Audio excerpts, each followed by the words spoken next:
حاصل کریں گے۔ آج میں اللہ کے ایک نبی کا واقعہ آپ کو سنانا چاہتا ہوں۔ یہ وہ نبی ہیں جن کے ساتھ ایسا امتحان لیا گیا کہ one of the amazing story ہے۔ آپ حضرت یونس علیہ السلام ہیں۔ آپ کی قوم بت پرستی کرتی تھی۔ قرآن میں آپ کے واقعے کو بیان کرنے کے لیے پوری سورہ یونس موجود ہے، اور آپ نے اپنی قوم کو ڈرایا، بت پرستی نہ کرو، شرک نہ کرو، اللہ کی نافرمانی نہ کرو ورنہ سخت عذاب آئے گا۔ قوم کہتی کہ وہ بت پرستی کرتی تھی، آپ کی بات مانتی نہ تھی۔ آخر کار آپ کی قوم کو آپ نے کہہ دیا بس اب عذاب آنے ہی کو ہے، کسی وقت بھی عذاب آ جائے گا۔ قوم نے کہا، پلاننگ کی، حضرت یونس پر نظر رکھو، اگر یہ ہمارے شہر میں ہیں تو عذاب نہیں آئے گا، جس دن یہ شہر سے نکل جائیں سمجھ لو عذاب آنے والا ہے۔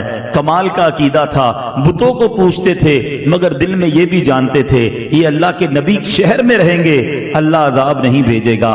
بہرحال آپ ایک رات تشریف لے گئے، قوم کو پتہ چل گیا، بادل بھی آ گئے، کالی بدلیاں بھی آ گئیں، عذاب کے جو آثار تھے وہ نمودار ہو گئے۔ اب قوم نے کیا کیا؟ ساری قوم میدان میں جمع ہوئی، ننگے سر، اب اللہ کی بارگاہ میں رونے لگے، جس پر ظلم کیا تھا اس سے معافی مانگنے لگے، اب جس کا قرضہ دینا تھا اس کے قرضے لوٹا دیے۔ بچے، بوڑھے، عورتیں روتے روتے اللہ کی بارگاہ میں دعا کرنے لگے، یا اللہ اب معاف کر دے، عذاب نہ بھیجیو، بت پرستی سے توبہ کرتے ہیں، حضرت یونس پر ایمان لے آئیں گے، اے اللہ اس بار عذاب کو ٹال دے۔ اتنا گڑگڑائی قوم، اتنا گڑگڑائی قوم کہ سبحان اللہ وہ آتا عذاب واپس چلا گیا۔ ادھر حضرت یونس علیہ السلام باہر شہر سے یہ سوچ کر چلے گئے تھے کہ جب میں واپس آؤں گا اس قوم نے تباہ ہو جانا ہے، مگر جب آپ واپس آئے تو کوئی عذاب نہیں آیا تھا۔ تو لوگوں نے کہا حضور اپنی قوم کی طرف جائیے۔ کہا میں کیسے جاؤں؟ میں اگر قوم کی طرف جاؤں گا تو قوم مجھے جھوٹا کہے گی۔ اچھا، ان کو یہ نہیں پتا تھا کہ قوم نے توبہ کر لی ہے اور حضرت یونس پر ایمان لانے کی نیت بھی کر لی ہے۔ ادھر حضرت یونس سمجھ رہے ہیں کہ میں اگر شہر میں چلا گیا تو انہوں نے تو مجھے قتل کر دینا ہے کہ تم جھوٹے ہو، تم نے کہا تھا اللہ کا عذاب آئے گا، عذاب آیا نہیں، کیونکہ آپ کو یہ حکم مل چکا تھا کہ عذاب آ رہا ہے۔ اس شہر میں داخل ہونے کی بجائے آپ باہر گئے، کشتی میں سوار ہوئے اور اس شہر سے باہر کہیں جانے کے لیے روانہ ہو گئے۔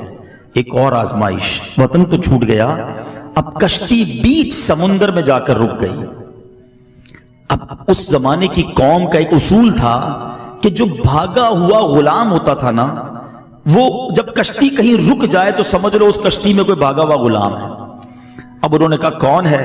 تو ایک قرآن دازی ڈالی گئی، اور اس قرآن دازی میں حضرت یونس ہی کا نام نکل آیا۔ بھری کشتی سے بیچ سمندر میں آپ کو انہوں نے دریا میں سمندر میں ڈال دیا، سمندر میں ڈال دیا، کشتی آگے چلی گئی۔ اللہ کے نبی ہیں، آزمائش دیکھو۔ اب جب سمندر میں ڈوبنے لگے تو ایک بڑی سی مچھلی آئی اور حضرت یونس علیہ السلام کو اس نے نگل لیا۔ آزمائش پر ایک اور آزمائش۔ اللہ اکبر، آپ کی عاجزی دیکھیں، آپ نے اس مچھلی کے پیٹ میں وظیفہ کرنا شروع کر دیا، اور یہ کون سا وظیفہ تھا؟ لا الہ الا انت سبحانک انی کنت من الظالمین۔ جو آیت کریمہ ہم پڑھتے ہیں نا، یہ کہاں سے ملی ہے؟ یہ حضرت یونس علیہ السلام نے مچھلی کے پیٹ میں اس کا ورد کرنا شروع کر دیا۔ ایک عاجزی کا انداز تھا، ایک گر گڑانے کا انداز تھا، ایک توبہ کا انداز تھا۔ آپ پڑھتے رہے، مچھلی کے پیٹ میں رہے، کئی دن مچھلی کے پیٹ میں رہے۔ اس مچھلی نے آ کر کنارے پر آپ کو اگل دیا۔ اب جب آپ کنارے پر آئے، کمزور ہو چکے تھے، جلد بھی آپ کی بالکل نرم ہو چکی تھی، کھڑے ہونے کی بھی ہمت نہ تھی۔ اللہ کی شان دیکھیں، اللہ نے وہاں ایک کدو کی جو بیل تھی، ایک چھوٹا سا پودا آپ کے قریب اگ گیا، اسی سے آپ کو خوراک ملی، انرجی ملی، صحت ملی، اور کچھ دنوں کے بعد جب اپنے شہر آپ واپس آئے تو لوگوں نے آپ کو بڑی عزت کے ساتھ ویلکم کیا، آپ پر ایمان لائے اور ہنسی خوشی وہ زندگی گزارنے لگے۔ میرے میٹھے اسلامی بھائیوں، یہ واقعہ میں نے کسی سٹوری بک سے نہیں سنایا، یہ واقعہ میں نے آپ کو کسی ناول سے نہیں سنایا، یہ واقعہ قرآن مجید فرقان حمید میں اللہ تبارک و تعالی نے بیان کیا۔ میں نے یہ واقعہ آج کیوں بیان کیا؟ There are two reasons۔ پہلا ریزن تو یہ ہے کہ قرآن سے محبت